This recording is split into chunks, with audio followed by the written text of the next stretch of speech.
Hey everybody, so this is a video to work along with the reading for Second Treatise of Government, John Locke, 1632 to 1704. So this is kind of the other side of the spectrum. And we looked at Hobbes yesterday, and if you haven't finished the Hobbes reading, you need to go back and do that. Get that done. I did put zeros in it if you did not submit that. So if you forgot to submit it or you didn't finish it, go read it, because Hobbes lays the groundwork for one side. Saying that humans are brash and crazy and chaotic and need a strong government to rule over them to make sure that they're not causing chaos in the world. Now, Locke is going to be the very opposite side of that. So on Friday, we're going to look at let's call it the happier side of it, the more faith in humans, and the idea that deep down we have reason and logic and we want to help one another. And obviously, if you haven't realized yet, a lot of this is being, and we've talked about this, a lot of this is being born in the United States as we declared independence from Great Britain, and we began to, our leaders began to write the documents that would set the foundation, the Declaration of Independence, the Articles of Confederation, the Constitution of the United States, the Bill of Rights. All of these are inspired by these thinkers, Hobbes, Locke, and all of these other thinkers. But we're looking deep into Locke today. So we're going to do the same thing we did yesterday. We're going to read through and answer questions. I did not highlight words like I did yesterday, but I expect that you go in and highlight words and define them out to the side by adding comments if there are words you don't understand. And that is something you should just practice in your life, in your reading. If you run into a word you do not understand, find that definition, figure out what it means, dig deeper. So let's look at this together. So to understand political power correctly and derive it from its proper source, we must consider what state all men are naturally in, the state of nature. So just like Hobbes, Locke is looking at, if you rip away government, if you tear away all the structure of the world that we have in our world with government and society, civilization, and we just are in the state of nature, what do human beings look like? So that state of nature is no government, no establishment, just if people are living in the state of nature. So in this state, men are perfectly free to order their actions and dispose of their possessions and themselves in any way they like, without asking anyone's permission, subject only to the limits set by the law of nature. So this is the exact same what Hobbes believed and defined the state of nature as, that in this state of nature, human beings are free to make whatever choices they want and to do whatever they think is best for them. And there are no laws of nature, no laws other than the laws of nature, life and death, basically. So let's keep going. It is also a state of equality. Okay, so he defines this as a state of equality in which no one has more power and authority than anyone else. So no one has power over each other. There's no ranking system. There's no hierarchy in this state of nature, this state of equality. Everyone is equal. And we can see that in the founding documents of the United States. We inherited that all men or all people are created equal. Okay, in which no one has more power or authority than anyone else, because it is obvious that creatures of the same species and status, all born to all the same advantages of nature and to the use of the same abilities, should also be equal, with no one being subjected or subordinate to anywhere else or anyone else. Okay, so Locke really ties this idea that we are all created equal. We are all on an equal playing field in the state of nature. Now, that is not necessarily what Hobbes believed. Hobbes believed that through the state of nature, we would fight and distinguish power, and we would, the weaker would die off and the strong would prevail in chaos and pain and suffering. But you can see that Locke is taking this in a much lighter, more optimistic way. that we're actually all have the same abilities. We're all given the equal chance and opportunities, and that no one is being subjected or subordinate to anyone else. So this state of equality. So I want you to write down, as I discuss this, what is that state of equality? And essentially, it's the fact that we are all equal. We are all born into this world, and in the state of nature, the state of equality, we're all given the same opportunities to live this life. Okay.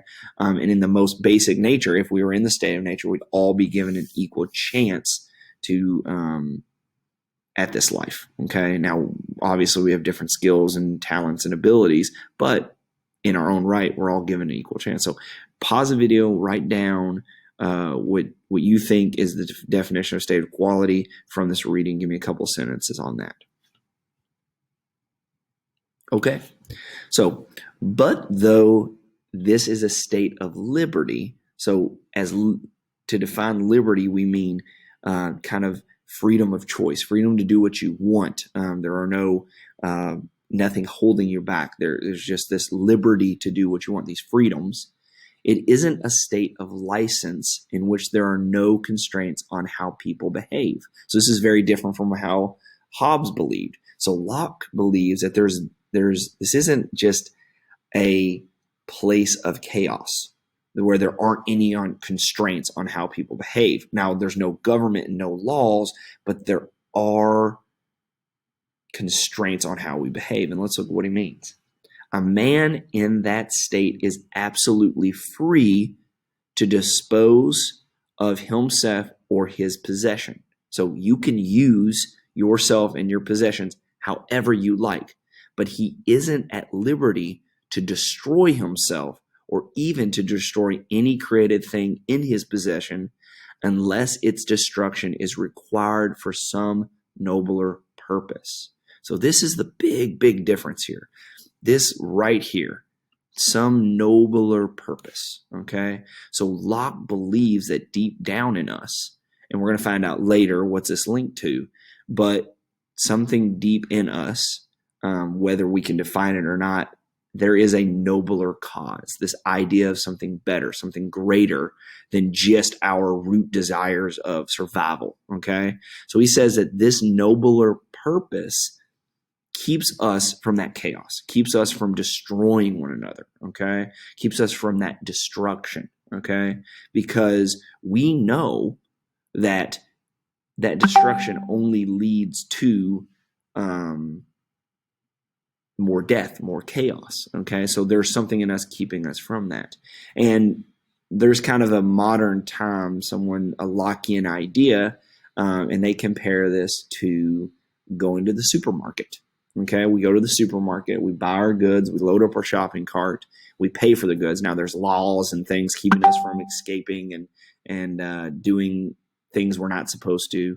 But when we get out into the parking lot, we're pushing our shopping carts. Sorry, I have notifications, teachers talking up here. So, but when we push our shopping carts out into the parking lot and we start putting our groceries away, is there any laws or rules or police officers or people threatening us to put our cart into the cart wrangling station? And the answer is no. There's no rules. There's just this nobler purpose. Just to really simplify it, there's this nobler purpose of putting that shopping cart away. Because if no one puts away their shopping carts and we just leave them, we just push them away, they'll be in our way, and there'll be hundreds of carts everywhere, and you could hit your car, or you couldn't park, and you couldn't do all these things. So that is an example, a very simple example, where there is no government structure requiring us to put our shopping carts away, but a very large majority. Now there might be a few kind of crappy people that don't put away their shopping carts, but a large majority of people put their shopping carts away. And that is foundationally what Locke is saying here. I know it's a simple, and it's like, oh, it's just shopping carts. But in general, we want to help one another, and we want to make sure, and in helping one another, and not destroying ourselves, or goodness, they are just talking a lot, not destroying ourselves or anyone else. We are doing a nobler purpose of putting away those carts. So let's summarize this, okay? And you can use a shopping cart example if you want to, but the big idea here is that we have the freedom to do whatever we want with ourselves and our possessions, but we're not going to hurt ourselves or hurt our possessions or hurt each other, because there's this nobler purpose of survival. There's this nobler purpose of creating a community and working together, not to hurt each other. Okay, so summarize that. You can pause and summarize that right there. All right, let's keep going. So the state of nature is governed by a law that creates obligations for everyone. So an obligation is something that you cannot, you have to do. Okay, you're obligated to do it. You have to do it, and you're not being forced to do it. There's no one really forcing you in a way, but there is kind of a constraint on that. Okay. So the state of nature is governed by a law that creates obligations for everyone and reason. Okay, so there is reason in this. Sorry, that drove me nuts. So there is reason, okay? And this is one of the reasons they call this the age of reason, is because that reason is that law, okay? That people have, they can reason with the world, they can reason with and understand why they're supposed to be a good person. They're supposed to work together. They're supposed to protect one another and build a community, okay? So let's keep going. And reason, which is that law, teaches anyone who takes the trouble to consult it that because we are all equal and independent, no one ought to harm anyone else in his life, health, liberty, and possessions. So it is the reason, it is this thought, this evaluation of life that protects one another. Okay, and we want to protect our own life, health, liberty, and possessions. So in protecting ourselves, the best way to do that is to protect other people. Okay, so Locke says deep down we want to protect ourselves, just like Hobbes said, we want to take care of ourselves. But the best way to do that is to help others. Okay. Let's go back to like the beginning of civilization. Let's take this back. 4 governments formed, state of nature. We're rising up out of a state of nature, and let's say that I figure out how to make tools. Okay, so I can make tools, hammers, axes, whatever, and then my neighbor figures out how to bake bread. Okay, and another neighbor figures out how to farm. Okay, and in doing that, we're creating a community. Now there's no laws or anything like that. And I'm really making this basic. But that role of reason is, if I want that bread or I want that farmer's goods, I have a weapon. I have tools, right? I could go hurt them and take their belongings. But what happens when I hurt them? Are they going to continue to make bread? Are they going to continue to farm? No. I'm taking away that opportunity for sustained life. Okay, I'm not able to go back and have a community with them and continue to work with them. So there is that reason in my mind, that logical thought that says I should protect them with me and we should work together. Okay, so there's this higher level of understanding. Okay, so take a moment to define what the role of this reason is, this understanding, this logic behind protecting each other and making sure everyone else's life, health, liberty, and possessions are protected, not only my own. All right, let's keep going. So this is because, so the reasons that we have this logic, this reason behind being good to one another, Locke is quoted in these ways. And we're going to see a little bit of where Locke gets his ideas, okay? So the first one is, and this is going to drive me nuts. Once it capitalized, I guess. Okay, so this is because we are all the work of one omnipotent. Omnipotent means all-knowing, and infinitely wise maker. Okay, so what is he talking about? He's talking about God, okay? So Locke was a Christian, but so was Hobbes. So it's interesting to see the difference of opinions in this. But Locke was a believer in a higher being.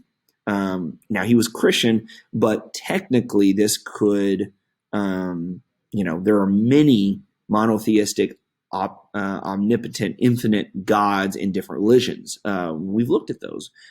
Judaism, this is Islamic faith, and many other faiths that have this idea that there is a God or higher being, even in polytheistic and other religions that have very different, like Hinduism or Buddhism, and these major world religions have this idea of maybe not necessarily a single God but a higher being that created and has a plan for your life. I digress, but this is religiously motivated at the beginning here. Let's keep going. We are all the servants of one sovereign master sent into the world by his order to do his business. This links back to his Christianity. Okay, so these two things, let's go one more. I think there's three. We are all the property of him who made us, and he made us to last as long as he chooses, not as long as we choose. So this is the idea that this greater being gave us a life, and we should live that life to the best of our abilities because we were given this opportunity. So there's a religious view on this, or the first three. Let's keep going. Number 4, we have the same abilities and share in one common nature. So there can't be any rank ordering that would authorize some of us to destroy others. So it goes back to that idea that we're all created equally. We all come into this world as equals because we're given equal opportunity in the world. So there's no ranking, ordering. So there's no one that can, take power over another and cause them harm. Okay. As if we were made to be used for one another, as the lower kinds of creatures are made to be used by us. So he's talking about lower kinds of creatures like animals that we might eat or use for, use their fur or, anything else that we can, these lower beings, quote unquote. So this idea that all humans are equal, everyone is obliged or obligated to preserve himself and not opt out of life willingly. Okay, we have a will to live. We have this will. We have this self-drive that pushes us to live. So for the same reason, everyone ought, when his own survival isn't at stake, to do as much as he can to preserve the rest of mankind. So it goes back to that baker and farmer and tool maker. It makes sense to protect ourselves, to preserve and protect others, to preserve ourselves. Because if I protect the bread maker, if I protect the farmer, we protect the people in our community and the people around us and the people that help us survive, we'll do better as human beings. Okay, and the last one, and except when it's a matter of punishing the offender, because and Locke says there will be people that break the law. There will be people that hurt one another. So other than the fact of punishing an offender, no one may take away or damage anything that contributes to the preservation of someone else's life, liberty, health, limb, or goods. So this is the idea of the social contract, okay? The consent of the governed, okay? The idea that we as a community will come together and protect one another, and in doing so, we give up some of our liberty, our freedom to go and hurt someone. We give up some of that to preserve our life, our health, our limbs, our goods, our other liberties, okay, so that no one else can hurt us. So it backs up on this reason that we have this logic in our mind that we should protect one another. So we're seeing a very big opposite to Hobbes, okay?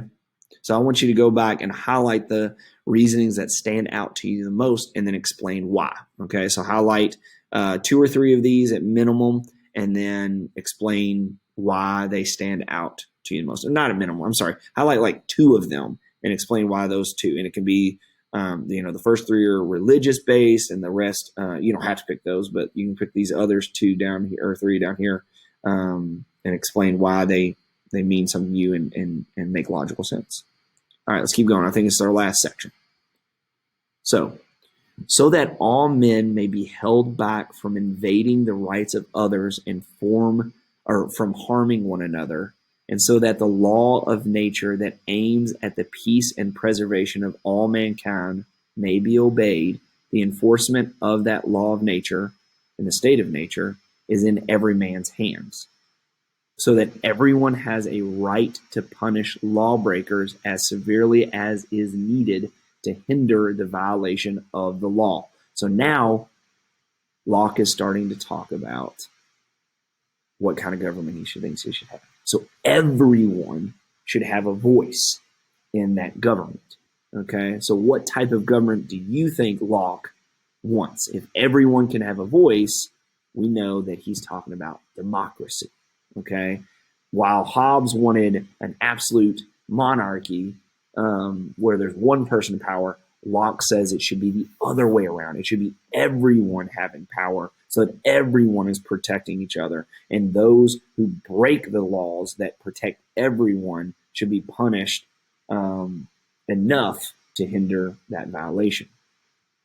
For the law of nature, like every law concerning men in this world, would be futile if no one had the power to enforce it and hereby preserve the innocent and restrain offenders.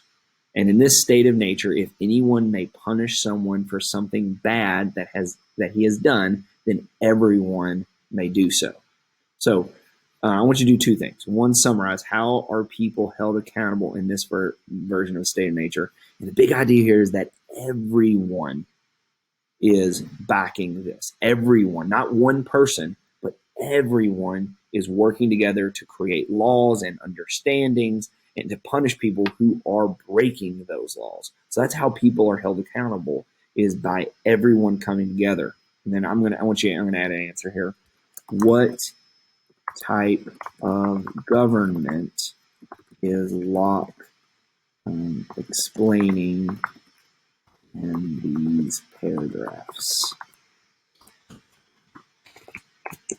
What does that government look like?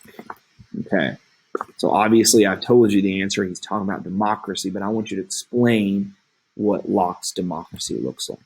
Okay, all right, so I'm going to let you all work on this, and hopefully we learned a lot about how Locke helped to organize and create ideas that help to push the United States into its creation. So awesome. Good job.